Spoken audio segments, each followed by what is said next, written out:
అద్భుతమైన మందిరం పట్ల దిగులు ఉండకపోవచ్చు. బహుశా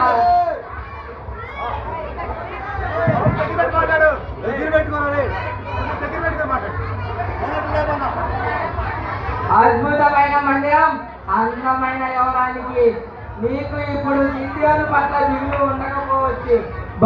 ఇక్కడ నీవు కోరుకున్నప్పుడల్లా బయలుదేవతను పూజించవచ్చు. బహుశా చివరికి నీవు నాతో పాటు ఈ కొత్త ఇల్లును ఇశ్రాయేలును ఇష్టపడవచ్చు.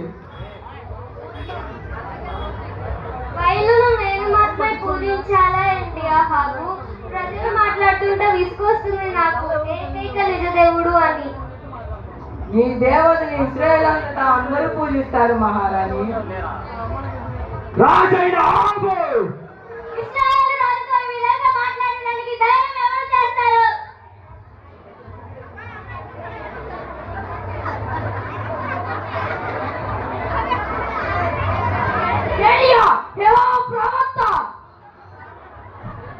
నీవు యెహోవా దృష్టికి చెడుదనము చేశావు. ఇశ్రాయేలు దేవుడైన యెహోవాకు కోపం పుట్టించావు. నీ ఇశ్రాయేలు రాజులందరికంటే ఎక్కువ పాపం చేసి యెహోవాకు కోపం పుట్టించావు. ప్రవక్త నేను ఇశ్రాయేలు దేవుడైన యెహోవా ప్రవక్తను. ఇశ్రాయేలు దేవుడైన యెహోవా జీవముతో నా మాట ప్రకారము గాక ఈ సంవత్సరములలో వర్షములను మరియు మంచైనను పాడావు.